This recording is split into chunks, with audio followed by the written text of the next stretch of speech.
আমার আইআইটির জার্নিতে একটা ছোট্ট ইনসিডেন্ট শেয়ার করতে চাই।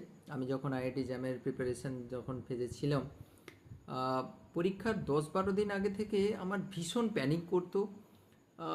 এবং সেই সময় ওই লাস্টের ফেজে যে সময় রিভিশন করার কথা আমি পড়তাম, কিন্তু কিচ্ছু মাথায় ঢুকতো না। বিশ্বাস করো, তোমরা যেই জিনিসটা ফিল করছো পুরো এক্স্যাক্টলি অ্যাকুরেটলি এই জিনিসটাই আমার হতো। কিছুই মাথায় ঢুকছে না, বারবার যেন পড়ছি ফর্মুলাও যেন মনে হচ্ছে যে কিছুই ঢুকছে না মাথায়। তো আমি তখন একটা ছোট্ট টেকনিক ইউজ করতাম। সেটা হচ্ছে, দেখো আমাদের যখন প্রেশার ক্রিয়েট হয়, আমরা না প্রেশারটা এই জন্য ক্রিয়েট হয় যে আমরা ভাবি যে আমরাই সবটা করছি আর কি। তো বেস্ট হচ্ছে, জানি না ভগবানের অস্তিত্ব, আল্লাহর অস্তিত্ব আছে কি নেই, আমরা তো বিশ্বাস করি আছে। তো তোমরা না এই জিনিসটা একটা করতে পারো, গ্র্যাটিটিউড একটা শো করতে পারো যে আমরা অ্যাকচুয়ালি কাজ করার কথা করে দিচ্ছি। উপরওয়ালা একজন রয়েছেন, যে ভগবানকে বিশ্বাস করো ভগবান আছেন, আল্লাহর কেউ যদি বিশ্বাস করো আল্লাহকে, তাহলে আল্লাহ রয়েছেন। কেউ গডকে বিশ্বাস করো, গড রয়েছেন।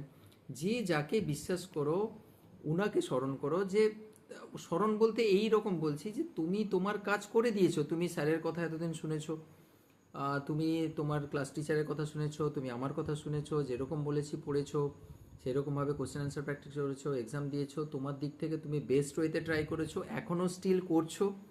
সুতরাং তোমার দিক থেকে তো কোনো ফল্ট হয়নি। তো আহ, বাকিটা তো উনি রয়েছেন, সবটাই দেখেছেন। শুধু এইটা প্রে করো ওনার কাছে যে আমার কাজ প্রভু আমি করে দিয়েছি, ভগবান আল্লাহ যে যাই বিশ্বাস করো, আমার কাজ আমি করে দিয়েছি, আপনি বাকিটা দেখে নিন।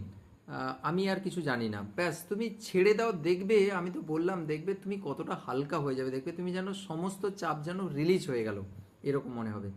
প্লিজ একবার করে দেখো, দেখবে সত্যি সত্যি তোমাকে হেল্প করবে, ভীষণ হেল্প করবে। আর একটু পারলে না, একটু একটু ঠাকুর ঘরে গিয়ে, বা যারা নামাজ টামাজ পড়ো, মানে ঠাকুর ঘরে গিয়ে বা যারা নামাজ পড়ো, ওরা গিয়ে একটুখানি ওখানে বসে থাকো।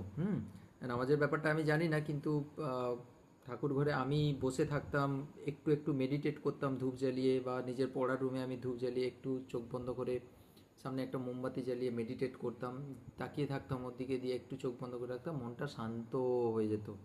ঠিক আছে? তো মেডিটেশনের এটাও একটা মানে প্রসেস। তো আমার মনে হয় সমস্ত চাপটা নিজের উপরে নিও না, ওনার উপরে ছেড়ে দাও। উনি সব করছেন, সব কিছু জানেন, উনিই সব কিছু কন্ট্রোল করছেন। সো আমরা বিশ্বাস করি ওটা। সুতরাং প্রেশার নিজের উপর নাও না, ওনার উপরে ছেড়ে দাও, দেখবে আর কোনো প্রেশার তোমার উপরে থাকবে না। ঠিক আছে?